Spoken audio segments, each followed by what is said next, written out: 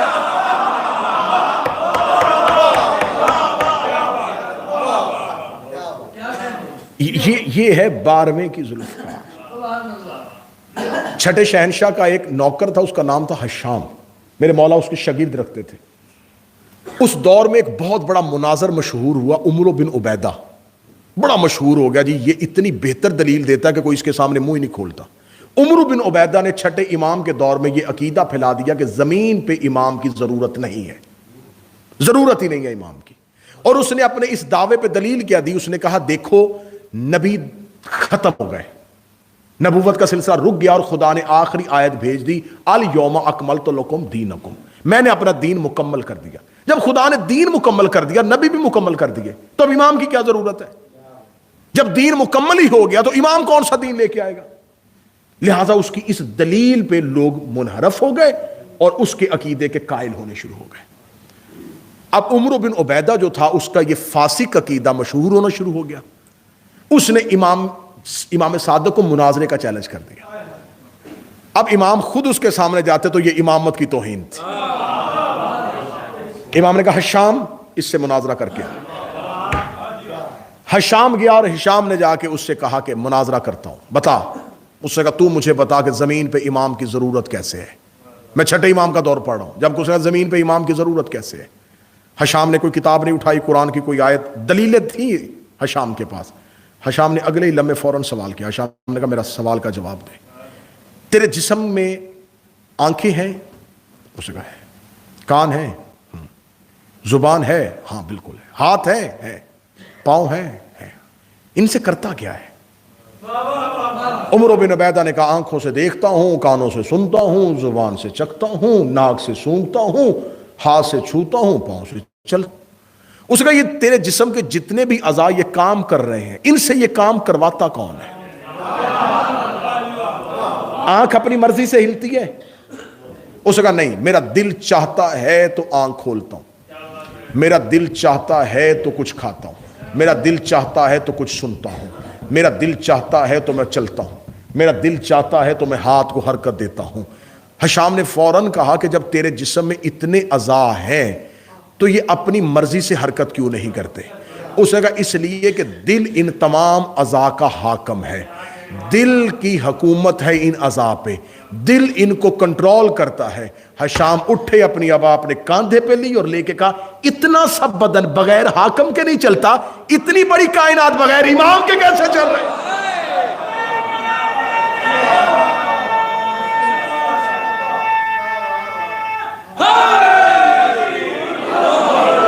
ہشام نے کہا جیسے تیرے جسم کے اعضاء ہیں ویسے ہی کائنات میں سورج، چاند، زمین، آسمان، بادل ہیں.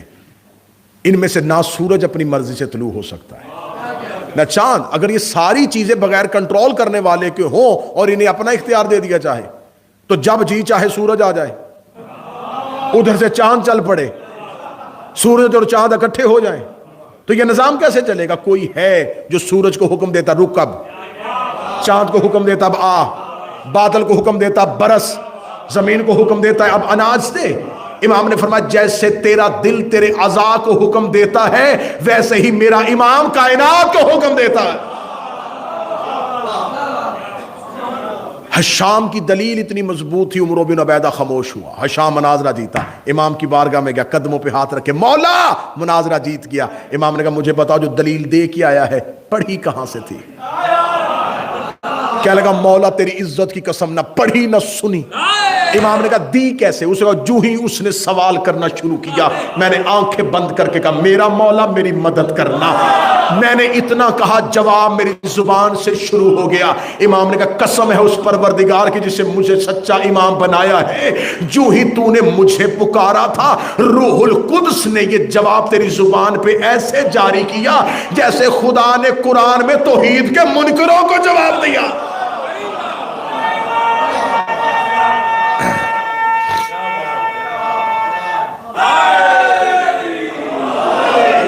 اب ہے ضرورت امام. ضرورت امام پڑھ دی. اب آئیے اگلا حصہ لے کے دیں، اور یہ میری کا اہم ترین حصہ، اس میں نتیجہ، اس میں خلاصہ، اس میں پیغام، اس میں مواضع حسنہ، سب کچھ اسی حصے میں. امام کی ضرورت ہے، امام ہونا چاہیے. امام ہم اپنی مرضی سے نہیں بنا سکتے، اس میں میں دلائل دے چکا، برہان دے چکا، جتنی دلیلیں تھیں موضوع اور بہتر وہ دے چکا. اب ہمارے ہاں یہ ہے کہ ہمارے 12 ہیں، 11 آ چکے ہیں اور 12واں ابھی ظاہر. اس عقیدے کو اتنا زیادہ کنفیوز کیا گیا، اس عقیدے کو اتنا زیادہ بدل دیا گیا کہ اب اس عقیدے پہ ایک جگہ پہ قائم ہونا بڑا مشکل ہو گیا ہے. تقریباً 100 سال سے اس عقیدے پہ یہ لکھا جا رہا ہے کہ امام غائب ہے. حسینیہ امام بارگاہ ہے، میں تمہارا حصہ ہوں، خود شیعہ ہوں، میں اس عقیدے کو آپ کے سامنے کھول کے پڑھنے لگا ہوں. اس عقیدے کو تبدیل کیجئے کہ امام غائب ہے. یہ امام کا اختیار نہیں، امام کی توہین ہے. میں دلیل دینے لگا ہوں. چوتھے امام سے کسی بندے نے پوچھا مولا آپ علم غیب جانتے؟ فرمایا ہم نہیں جانتے. اس کا آپ علم غیب نہیں جانتے؟ فرمایا کوئی چیز ہم سے غیب ہے ہی نہیں.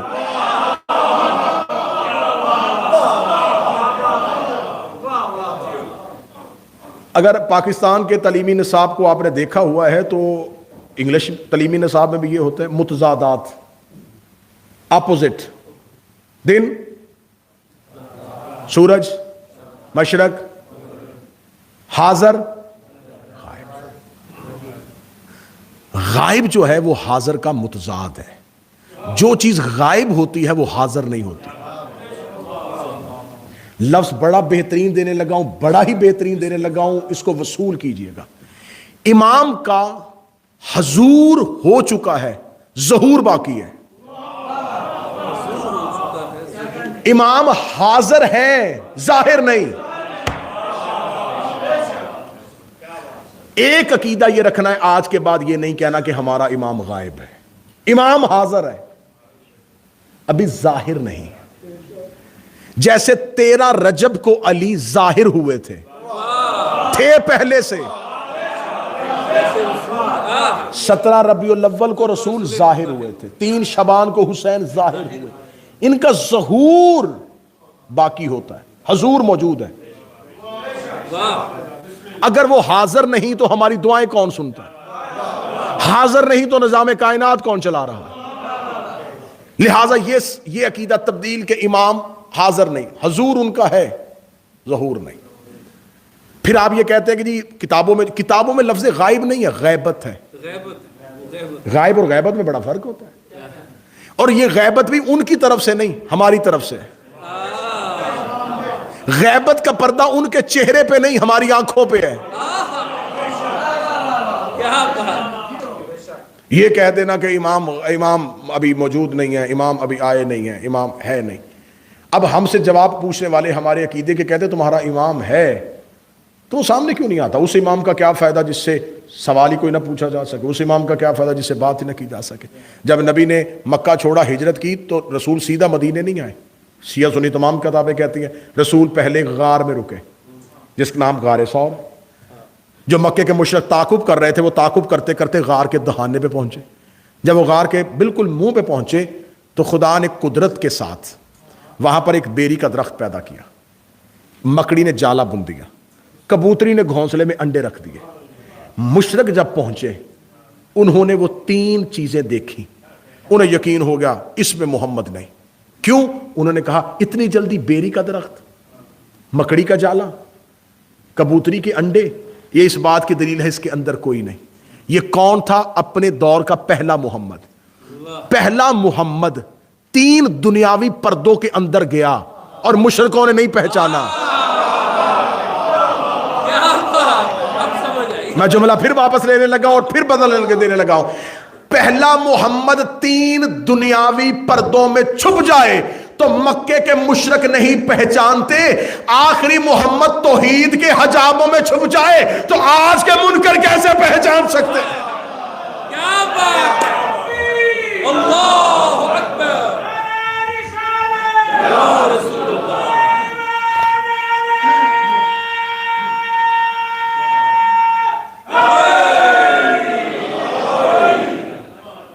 امام کا حاضر ہے، حضور ہے، ہماری مجلسوں میں آتے ہیں، ہمارے گھروں میں آتے ہیں.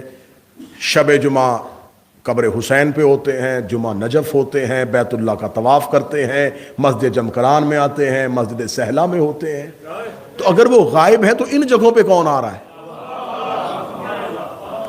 اس کا مطلب ہے کہ امام کا حضور حاضر ہیں، ظاہر نہیں.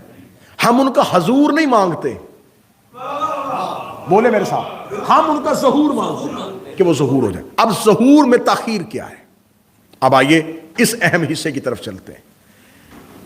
اب ایک عقیدہ اور میرے بچوں کو رٹا دیا گیا اور 98% شیعہ اس عقیدے پہ آ کے قائم ہو گئے کہ بس وہ آئیں گے، اور جب وہ آئیں گے اس وقت کا بھی کسی کو نہیں پتا، اور ان کے آنے سے پہلے ہم ان سے ملاقات بھی نہیں کر سکتے اور اس امام تک پہنچ بھی نہیں سکتے، امام کو دیکھ بھی نہیں سکتے. آقا تقی بہلول کا ایک بڑا خوبصورت جملہ ہے.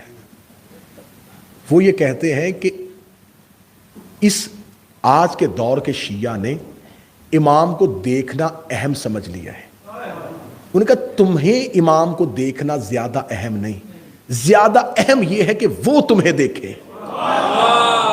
ہائے ہائے ہائے. اور انہوں نے جو نجف بھائی اگلا جملہ کہا, اس اگلے جملے نے آپ کے عقیدے مضبوط کر دینے ہیں. اس کا بہت سے لوگ مدینے میں علی کو دیکھ رہے تھے اور علی انہیں دیکھ ہی نہیں رہے تھے. کیا بات ہے. وہ علی کو دیکھ رہے تھے, علی انہیں دیکھنا پسند ہی نہیں کرتے تھے. کیا بات. تو کیا وہ جو اتنے لوگ مولا علی کو گزرتے ہوئے دیکھ رہے تھے, کیا ان کا دیکھنا ان کے لیے کوئی بہت بڑا نام ہو گیا؟ وہ دیکھ رہے تھے اور علی انہیں دیکھنا پسند ہی نہیں کرتے تھے. زیادہ اہم یہ نہیں ہے کہ تم امام کو دیکھو, زیادہ اہم یہ ہے کہ وہ تمہیں دیکھیں. زیادہ اہم یہ نہیں ہے کہ تم ان سے ملو, زیادہ اہم یہ ہے وہ تم سے ملے. اب یہ ملاقات کیسے ممکن ہے؟ امام سے رسول نے حدیث کہی, رسول نے فرمایا اگر کوئی اپنے دور کے امام کی معرفت کے بغیر مر گیا, جہالت کی نہیں جہلیت کی, کیونکہ جہالت نقص نہیں ہے, ہم میں سے ہر کوئی جاہل ہے. مجھے تقریر کرنی آتی ہے, مجھے میڈیکل کا نہیں پتا. آپ میں سے ہر کوئی اپنے اپنے فن کا عالم ہے اور دوسرے فن کا جاہل ہے. جہالت نقص نہیں ہے, جہالت ہونا کوئی کمزوری نہیں ہے, جہلیت ہونا کمزوری ہے. جہالت اور جہلیت میں فرق کیا ہے؟ کسی چیز کا علم نہ ہو یہ جہالت ہے, کوئی چیز سامنے ہو اور بندہ اس کا علم نہ رکھے یہ جہلیت ہے. رسول کے زمین پہ اترنے سے پہلے جہالت کا زمانہ نہیں تھا, جہلیت کا زمانہ تھا. اللہ تھا وہ مان نہیں رہے تھے, رسول ان میں موجود تھا وہ مان نہیں رہے تھے. تو رسول نے فرمایا اگر تم نے اپنے وقت کے امام کی, یہ نہیں کہا محبت نہ کی, معرفت نہ کی. معرفت جاننے کو نہیں کہتے, پہچاننے کو کہتے. جاننا اور ہے, پہچاننا اور ہے. ساری دنیا علی کو جانتی ہے. نہیں لفظ واپس کرو, اچھا کر کے دیتا ہوں. سارے مسلمان مانتے ہیں علی فاتح خیبر ہے, سارے مسلمان مانتے ہیں علی فاتح بدر ہے, سارے مسلمان مانتے ہیں علی فاتح احد ہے, سارے مسلمان مانتے ہیں کہ علی پہلا نمازی ہے, سارے مسلمان مانتے ہیں کہ علی مولود کعبہ ہے. یہ جاننا کافی نہیں, علی ولی اللہ یہ پہچاننا ہے. فاتح خیبر ہے یہ جاننا ہے, ولایت علی پہچاننا ہے, سیدہ خاتون جنت ہے یہ جاننا ہے, فدق بی بی کا حق ہے یہ پہچاننا ہے. حکم جاننے کا نہیں, حکم پہچاننے کا. جاننا اور ہے, پہچاننا اور ہے. میرا خیال ہے کہ میں نے اتنی اچھی دلیل دے دی تھی کہ 100% مجمع کو سمجھ آنا چاہیے تھا, لیکن 15% مجمع ابھی بھی چپ ہے. میں ان کے لیے اب اس سے بڑی دلیل دینے لگا ہوں. 9 لاکھ حسین کو جان رہے تھے, 72 پہچان رہے ہیں. 9 لاکھ جانتے تھے یہ حسین ہے, علی کا بیٹا ہے, رسول کا بیٹا ہے, مدینے میں رہتا ہے. جاننا فائدہ نہیں دیا, پہچان. اب آپ کہیں گے کہ معرفت تقاضا کیا رکھتی ہے, پہچانتے کیسے ہیں؟ میری قوم کے بچوں یہ بات ذہن میں رکھنا کہ معرفت کا پہلا تقاضا یہ ہے کہ وہ دنیا سے بے نیاز کرتی ہے. کیا بات ہے. میری 22 سال کی خطابت میں مجھے ایک روایت نہیں ملی کہ سلمان نے علی سے کہا ہو کہ مجھے اچھا سا گھر بنوا دے,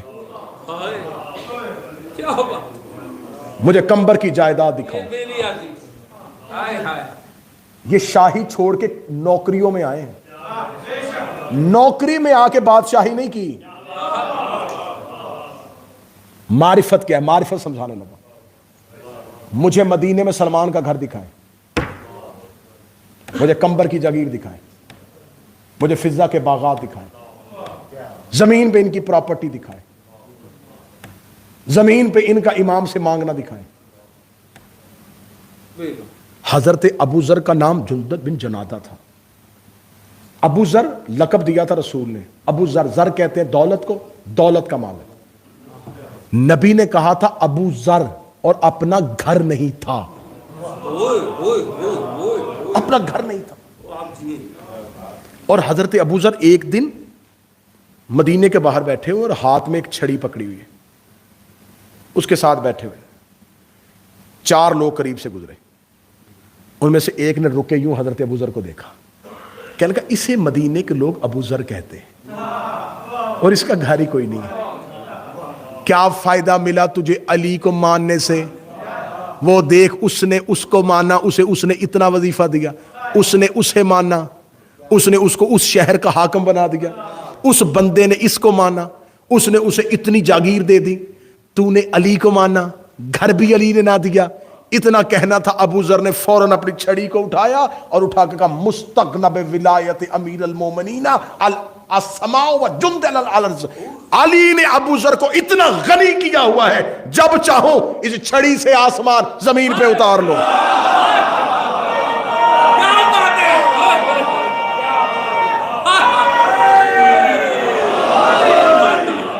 علی کی محبت نے مجھے اتنا امیر کیا ہوا ہے, میں جب چاہوں اس چھڑی سے آسمان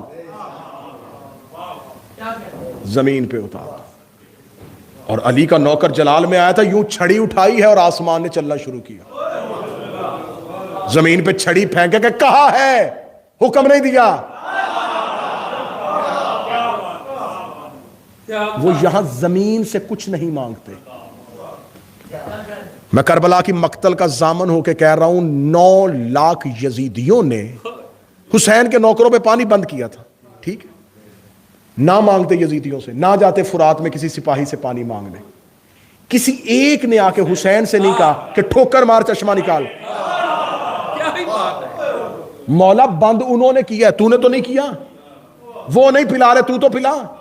اے فخر اسماعیل, وہ ایڑی رگڑ کے چشمہ نکال سکتا ہے, مار ٹھوکر چشمہ نکال, پلا نوکروں کو پانی. انہوں نے حسین سے بھی پانی نہیں مانگا. معرفت دیکھو, حسین دیکھ رہے تھے کہ 3 دن میں کوئی ایک آ کے مجھ سے پانی مانگے, ایک نے بھی نہیں مانگا. یزیدیوں سے مانگتے تو وہ توہین تھی امام کے نوکروں کی, امام سے بھی نہیں مانگا. 3 دن بھوکے بھی رہے, پیاسے بھی رہے.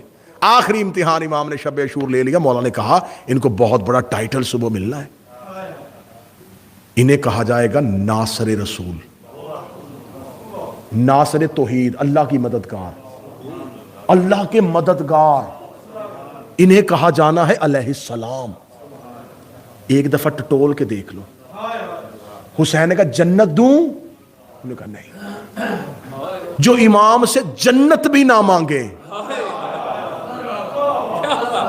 یہ ہے معرفت کا درجہ. یہاں محبت ہے, معرفت نہیں. میں ہمیشہ ممبروں پہ کہتا ہوں, آج پھر دہرا دیتا ہوں, میں نے آج تک علم پہ چراغ منت کا دیکھا ہے, محبت کا نہیں دیکھا.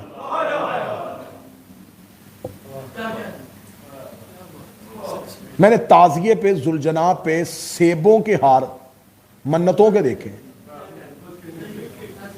میں نے تابوت پہ چڑھتی ہوئی چادریں خواہشات کی دیکھی. تو ہم نے تو مانگا ہے, ہم نے تو مانگنے کے لیے مانا ہے امام کو, دینے کے لیے تو ماننا ہی نہیں. پہلے معرفت پہ آؤ. معرفت بے نیاز کرتی ہے, چیزوں سے بے نیاز کر دیتی ہے. امام کو لالچ میں نہیں ماننا جاتا. لالچ میں امام کو ماننا ہے تو صرف جاننا ہے, پہچاننا نہیں. وہ جانتے ہیں ہمیں کیا چاہیے, وہ جانتے ہیں ہماری طلب کیا ہے, وہ جانتے ہیں ہماری خواہش کیا ہے, وہ جانتے ہیں ہمیں کیا ہے. اپنی محبت سامنے رکھ کے یہ نہ کہو کہ یہ ہماری محبت پڑی ہے, یہ دے. یہ معرفت نہیں ہے. اب میں نے جو جملہ کہا تھا کہ 98% شیعوں کا یہ کہہ کے عقیدہ خراب کر دیا کہ تم امام سے مل ہی نہیں سکتے, ملاقات ہی نہیں ہے. میں اس پہ دلیل ایک آخری دینے لگا اور میں آج کی گفتگو تمام کرنے لگا ہوں. اللہ میرے بھائی نصر کے والد محترم کے درجات بلند فرمائے, اور اس مجلس کے طفیل آپ جتنے بیٹھے ہیں آپ تمام کے مرحومین کے درجات بلند. زندگی میں اگر امام سے ملاقات ممکن نہیں تو جو انسان جب مرتا ہے تو وہ امام کو دیکھتا کیسے ہے؟ یا تو پھر یہ عقیدہ کتابوں شیعوں کتابوں سے نکال دو کہ جو بھی مرے گا وہ علی کو دیکھے گا، مشرق میں ہو یا مغرب میں۔ تو جس نے زندگی میں علی کو نہیں دیکھا، مرنے کے بعد کیوں دیکھا؟ انسان بھی وہی ہے، اعمال بھی وہی ہے، اب علی نظر کیوں آ رہا ہے؟ اس پہ دلیل دے دوں جی میں آپ کو کہ امام کو دیکھنا کیسے ہے، امام سے ملاقات کیسے؟ دیکھیں، اگر آپ کے پاس ایک ڈیوائس ہو نا، ایک ریڈیو ہو، ایک ڈیوائس ہو، تو اس وقت پڑھے لکھے نوجوانوں سے میں مخاطب ہوں، اس وقت بہت سی لہریں جو ہیں اس وقت یہاں پر موجود ہیں، اور آپ چاہتے ہیں کہ آپ ان میں سے کسی ایک لہر کو کیچ کریں اور اس کی آواز کو سنیں، تو آپ نے اپنی اس ڈیوائس کی فریکوینسی جو ہے اس کو سیٹ کرنا ہے اس لہر کے ساتھ۔ جیسے جیسے وہ فریکوینسی سیٹ ہوتی رہے گی، آواز کی ہلکی ہلکی جھلک آپ کے کانوں میں آئے گی۔ جو ہی وہ فریکوینسی پوری اسی نمبر پہ سیٹ ہو گئی، آواز کلیئر آنی شروع ہو جائے گی۔ امام کی آواز موجود ہے، ہماری فریکوینسی سیٹ نہیں ہے۔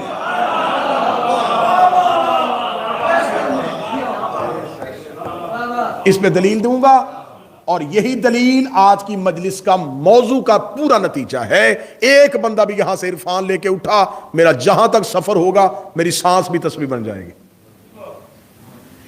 انسان دو چیزوں کا مرکب ہے، نفس، روح۔ بدن ان دونوں کا گھر ہے۔ جسم وہ گھر ہے جس کے اندر نفس اور روح رہتے ہیں، اور دونوں میں بنتی نہیں ہے۔ آپ کے اندر سے آواز نکالنے لگا، میں اگلی بات کہوں گا، آپ کہیں گے یہ تو نہیں بول رہا، یہ ہمارا اندر بول رہا ہے، یہ تو ہمارے اندر کی تو بات کر رہا ہے۔ آپ نے صبح رات کو نیت کی یار صبح نماز کے لیے اٹھنا ہے، پورے ٹائم پہ آپ کی آنکھ خود بخود کھلی، کھلتی ہے کہ نہیں کھلتی؟ نیت کر لے تو کھلتی ہے کہ نہیں کھلتی؟ کھلی۔ اب جو ہی کھلی، پہلی آواز اندر سے آئی، اٹھ، ٹائم ہو گیا۔ دوسری آواز آئی، ابھی تھوڑا ٹائم ہے۔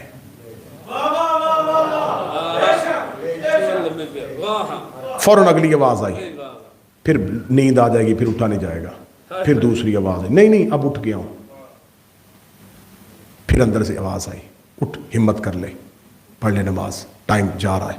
اگلی آواز پھر آئی، بستر گرم ہے۔ آج جسم میں ہلکی ہلکی درد بھی ہے، اور آخری تھپکی آئی، کل سے پڑھوں گا۔ یہ دو آوازیں کہاں سے آ رہی تھیں؟ ایک نفس کی تھی، ایک روح کی تھی۔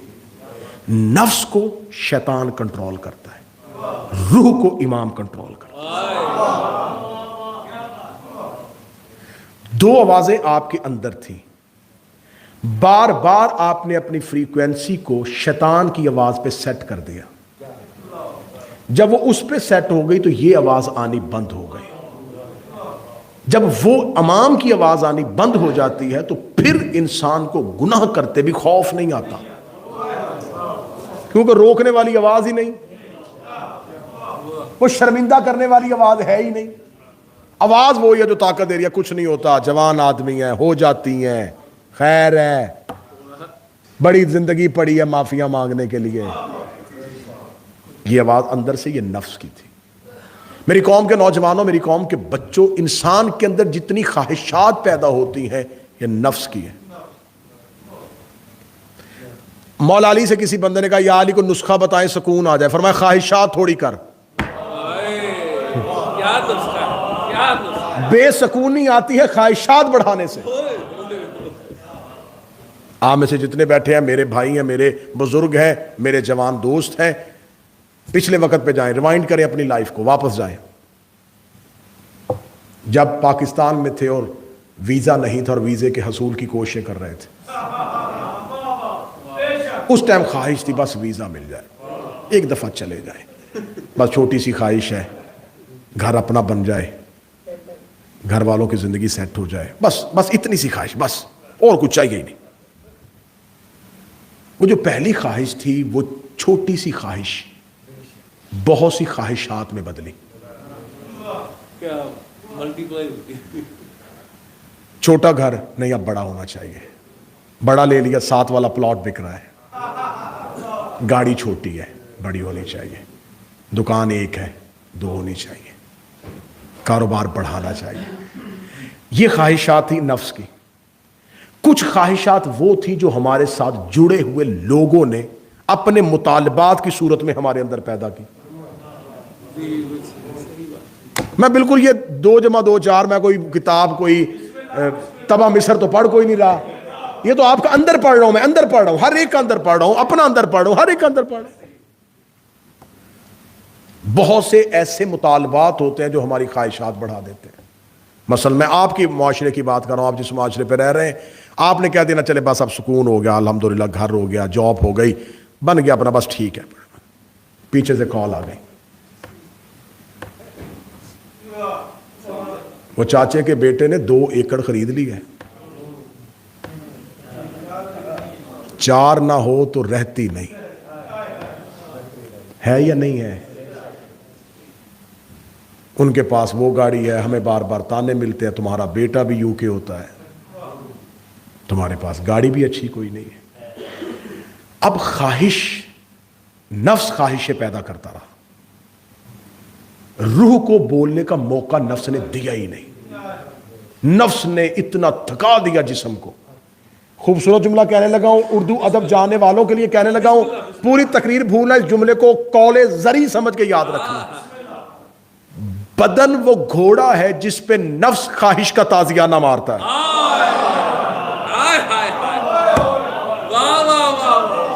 بدن سواری ہے جس پہ نفس سوار ہوتا ہے, خواہشوں کے چابک مارتا ہے.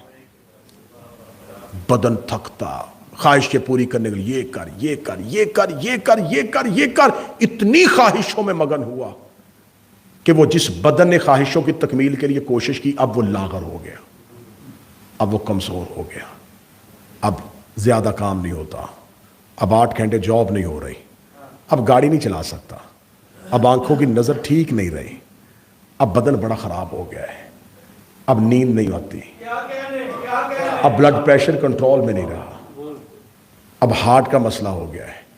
اب وہ نفس جس نے بدن جوانی کے عالم میں دوڑایا تھا, وہ بدن تھکتا تھکتا تھکتا نفس کے سامنے گر گیا. اب نفس اس سے کچھ نہیں کہہ رہا اور وہ بدن بستر پہ بیمار پڑا ہے. روح کی سنی نہیں, نفس نے ٹکنے نہیں دیا. اینڈ کیا ہوا؟ کل نفس ذائقۃ الموت. وہ جس نفس نے ساری زندگی دوڑایا تھا وہ بدبخت مر گیا. روح نہیں مری, نفس مر گیا. نفس مرتا گیا, خواہشیں خود بخود مر گئی. اب وہ مرا ہوا یہ نہیں کہہ رہا مجھے بہتر جگہ پہ غسل دینا, اب وہ ایک بے جان گوشت کا ٹکڑا ہے.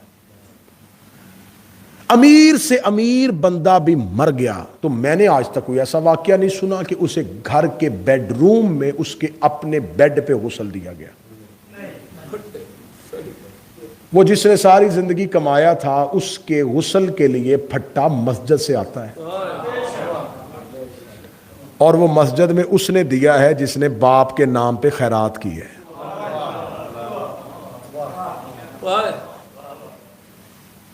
جو اولاد باپ کے بغیر ایک دن نہیں گزارتی تھی, 8 گھنٹے سے زیادہ باڈی گھر پڑی ہے, دفنائیں جی,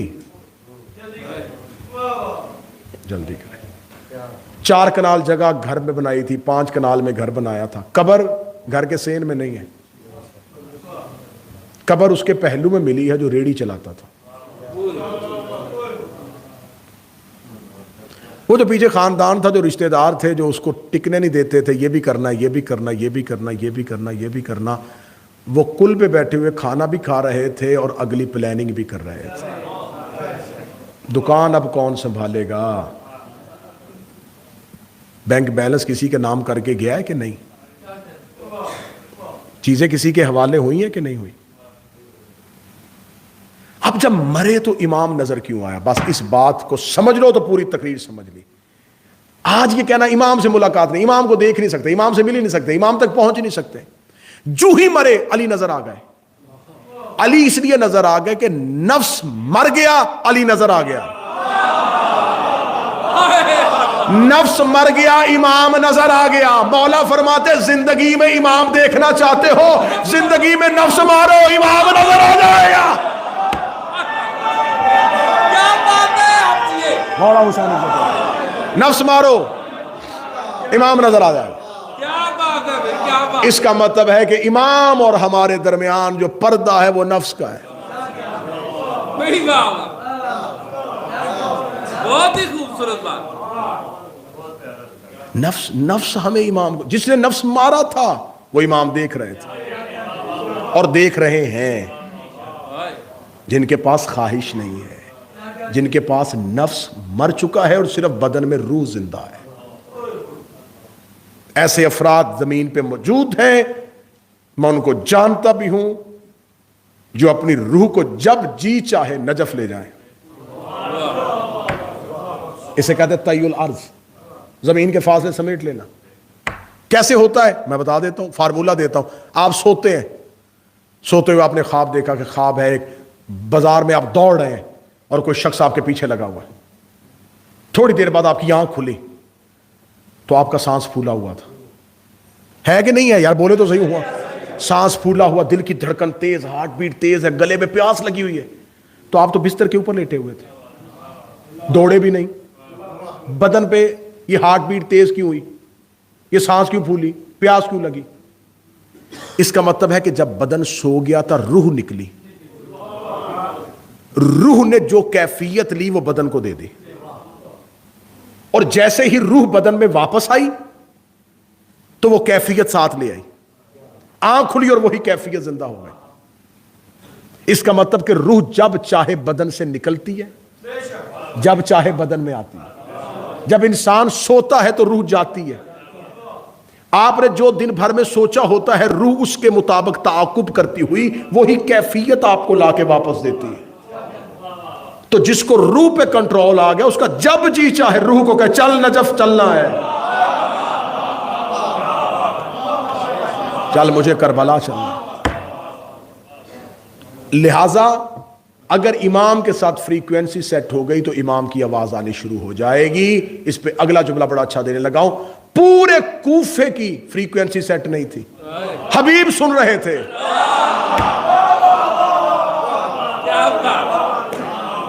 صحیح سن رہے تھے. عابس شاکری سن رہا تھا، نافع بن ہلال سن رہا تھا. اس کا مطلب یہ نہیں ہے کہ امام سے ملاقات ممکن نہیں. ملاقات ممکن ہے لیکن ملاقات کا طریقہ ہونا چاہیے. اس کے لیے دو چیزیں ہیں، ایک تو معرفت امام ضروری ہے اور ایک نفس کو مارنا. جب تک تسکین نفس رہے گا تب تک قرب امام حاصل نہیں ہوگا. دونوں چیزوں میں سے ایک راضی کرنی ہے، یا نفس راضی کرو یا امام راضی کرو. اور علی وہ امام ہے جس نے اپنا نفس ہی توحید کو بیچ دیا. وَمِنَ النَّاسِ مَن يَشْرِي نَفْسَهُ ابْتِغَاءَ مَرْضَاتِ اللَّهِ. اور انسانوں میں ایک ایسا بھی رہتا تھا جس نے اپنا نفس ہی توحید کو بیچ دیا. اس کا بار بار مجھے نہ بتا یہ کرنا ہے یہ کرنا، رکھ ہی تو جو چاہے.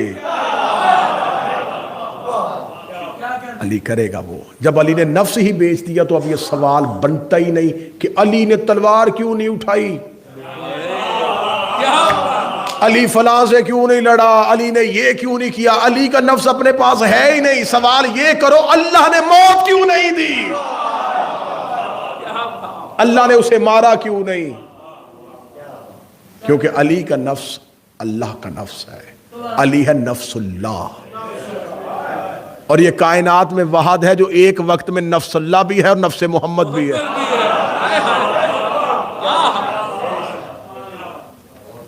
لہذا امام کی ملاقات ضروری بھی ہے، موجود بھی ہیں، امام تک پہنچنے کے رستے بھی ہیں، امام تک جایا بھی جا سکتا ہے. ملاقات با امام زمانہ پہ کتابیں لکھی ہیں.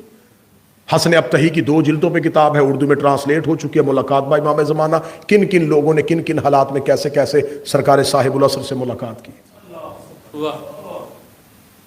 تو یہ سب سے بڑا ایک عقیدے کی کمزوری کی دلیل ہے کہ نہیں ہم اس قابل کا، جس سے کہا جائے نا جی امام سے ملاقات ہو، ہم اس قابل کا جی، اور بڑے گناہگار لوگ ہیں جی، وہ ہم سے ملیں، کیسے ہو سکتا ہے.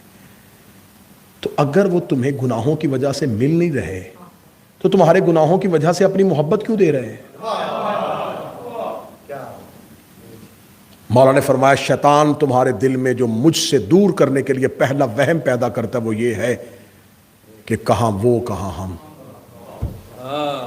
اگلا لفظ سنو گے زندگی تبدیل کرنا اس لفظ کی وجہ سے. مولا فرماتے سرکار صاحب العصر اگر ہم نے تمہیں تمہارے گناہوں کی وجہ سے دور کرنا ہوتا تو ہم اپنی محبت تمہیں دیتے ہی کیوں.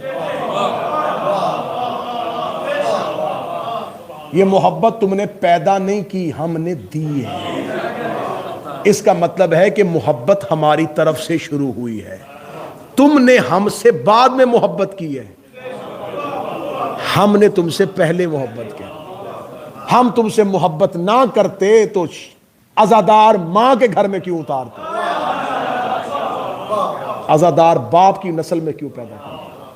ہم نے محبت شروع کیا، اس کا مطلب ہے ہم چاہتے ہیں تم ہم تک پہنچو، تم نہیں چاہتے کہ تم ہم تک آؤ. امام سے ملاقات کے لیے ہر کوشش کیجیے، ہر خواہش کیجیے اور اپنی تڑپ کو پیدا کیجیے. جشن منا لینا ہی امام کے لیے کافی نہیں، امام سے محبت کے سامان پیدا کرنا کافی ہے. آج بھی رو رہا ہے. ظہور مانگنا تمہارے لیے آسان ہے، قائم کے لیے ظہور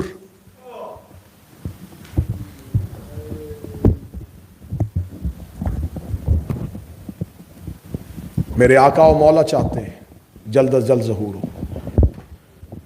اس لیے دعائے ظہور پڑھنے کا تاکید اس لیے کی گئی ہے کہ زیادہ سے زیادہ امام کے ظہور کی دعا کرو، کیونکہ امام کے ظہور کی دعا اصل میں امام کے دل کی صدا ہے. ایک لفظ کہنے لگا ہوں، اس لفظ کو ذہن میں ساری زندگی یاد رکھنا. چند گھنٹے حسین نے عباس کو لڑنے کی اجازت نہیں دی. چند گھنٹے حسین نے عباس کو لڑنے کی اجازت نہیں دی. جب دیکھا تو عباس نے قدموں میں بیٹھ کے کہا میں نے لڑنا نہیں. فرمایا عباس تو نے لڑنا نہیں. کہتا پھر مجھے مرنے کی اجازت ہے. جو غازی جلال میں مشہور تھا اس سے چند گھنٹے بعد حسین کو کہہ دیا یا لڑنے دے یا مرنے دے. اتنا بڑا صابر ہے میرا 12واں، غازی کے جلال کا وارث ہے. عباس چند گھنٹے بعد کہہ رہا تھا یا لڑنے دے یا مرنے دے. یہ 1200 سال سے کہہ رہا ہے یا لڑنے دے یا ظہور کرنے دے. ہونے دے میرا ظہور. میری دادی آج بھی شام میں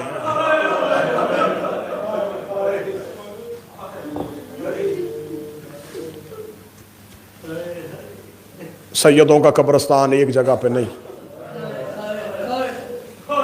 پردیس میں رہتے ہو ہر ایک کی خواہش ہوتی ہے مرے پردیس میں دفن وطن پہ ہو. جیسے جیسے موت نظر آتی ہے ساتھ بیٹھنے والے کو وصیت منظرشہ شروع کر دی جاتی ہے، میں مر جاؤں مجھے وطن پہنچا دینا. کوشش کرنا باپ کا پہلو مل جائے. جس قبرستان میں ماں ہے وہاں دفن ہو جاؤں. پردیس میں کوئی دفن نہیں ہونا چاہتا. کسی کی خواہش نہیں ہے کہ میں کسی گمنام قبر میں چلا جاؤں. ہائے محمد کی بیٹی تیری اولاد کی قسمت، تیرا کوئی بیٹا کربلا میں سویا ہے، کوئی مدینے سویا ہے، کوئی قاسمین میں سویا ہے، کوئی مشہد میں سویا ہے، بیٹی اکیلی شام میں سوئی ہے. اکیلی بیٹی شام میں سوئی ہے. اللہ میرے بھائی منتظر کے رزق میں اضافہ فرمائے. ان کے رزق میں جو مشکلات ہیں میرا مولا ان آنسوؤں کا صدقہ بدور فرمائے. بیٹی اکیلی شام میں سوئی ہوئی ہے. صرف علی کی بیٹی سوئی ہے نہیں، حسین کی بیٹی بھی سوئی. مجھے میرے مالک نے ترس کیا اس نوکر پہ. گناہ غلطیاں زیادہ تھیں لیکن انہوں نے پھر بھی کرم کیا. میں نے عشرہ محرم حسین کے شہر میں پڑھا. میں نے عباس کے حرم میں، حسین کے حرم میں مجلسیں پڑھی. میں ہر مجلس میں زائرین سے کہتا رہا غربت سناؤں تمہیں حسین کی. جاؤ حسین کی زری پہ جا کے دیکھو، دائیں اکبر ہے سینے پہ اصغر ہے. ایک دفعہ حسین کی زری پہ سر رکھ کے پوچھنا جہاں بیٹے سلائے تھے وہاں بیٹی بھی سلا دیتا. مولا اصغر تیرے سینے پہ نہیں، اصغر رباب کے پہلو پہ سوتا تھا، جو رباب کے پہلو پہ سوتا تھا اسے سینے پہ سلا لیا، اور جو تیرے سینے پہ سوتی تھی وہ شام کے جنگلوں میں مسافروں کے قبرستان۔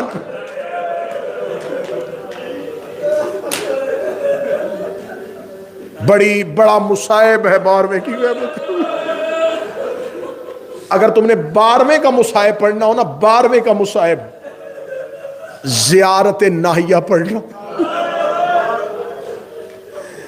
زیارت ناہیہ وہ نوحے ہیں جو 12واں خون رو رو کے پڑھتا ہے۔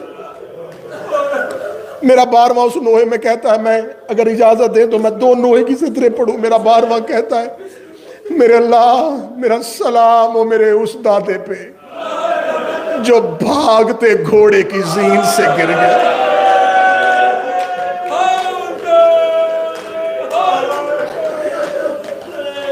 12ویں کے نوحہ پڑھنے لگا ہوں۔ میرا 12واں کہتا میرا سلام حسین کے اس بیٹے کو جس کا شباب برچھی کھا گئی۔ ایک سطر ایسی ہے جس سے مومن کا دل پھٹ جائے گا۔ 12ویں نے حسن کے یتیم کا جو سلام کیا ہے، میں وہ سلام پڑھنے لگا ہوں۔ میرا 12واں کہتا میرا سلام ہو حسن کے اس بیٹے پہ جس کی لاش کا قیمہ گھوڑے کے ٹاپوں سے نکال۔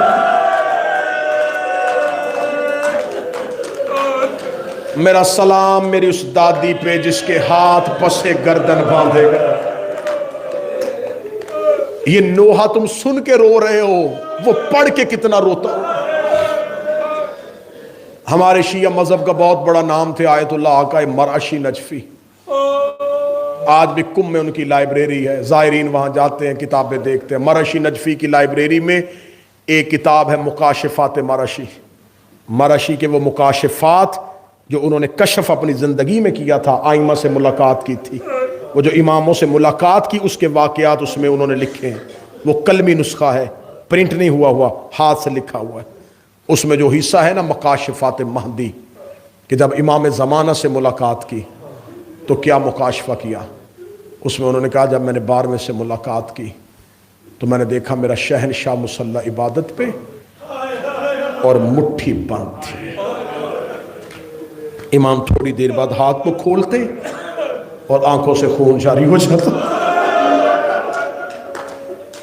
کہتا میں نے مولا کو ان کا واسطہ دے کے کہا مولا مجھے بتائیں آپ کے ہاتھ میں کیا ہے۔ آگے مرعشی کہتے ہیں 12ویں نے اپنی مٹھی کھولی تو مجھے لوہے کی 3 میخیں نظر آئیں۔ اب جس نے اب بھی ماتم نہ کیا تو جان اور تیرا 12واں امام جانے۔ جب مجھے لوہے کی میخیں نظر آئیں میں نے قدموں پہ سر رکھ کے کہا مولا مجھے بتا سکتے ہیں یہ میخیں کون سی ہیں؟ فرمایا مرعشی یہ وہی لوہے کی میخیں ہیں جو بطول کے پہلو میں چلی گئی تھی اور میری جدہ دروازے پہ کھڑی تھی جب دروازہ گرا۔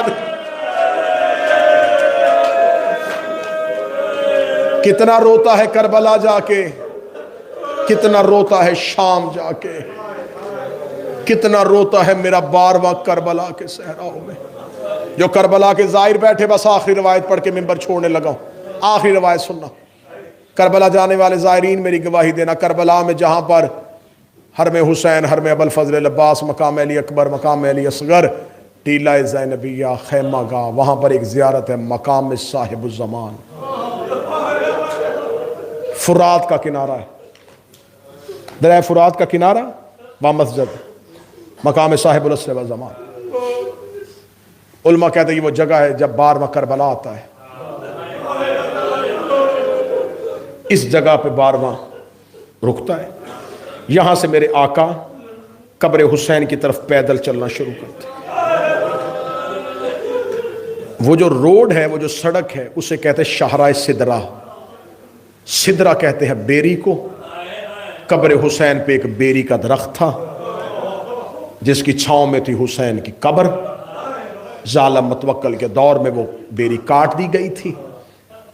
مشہور تھا قبر حسین کا رستہ کیونکہ حسین کی قبر کا نام لینا منع تھا۔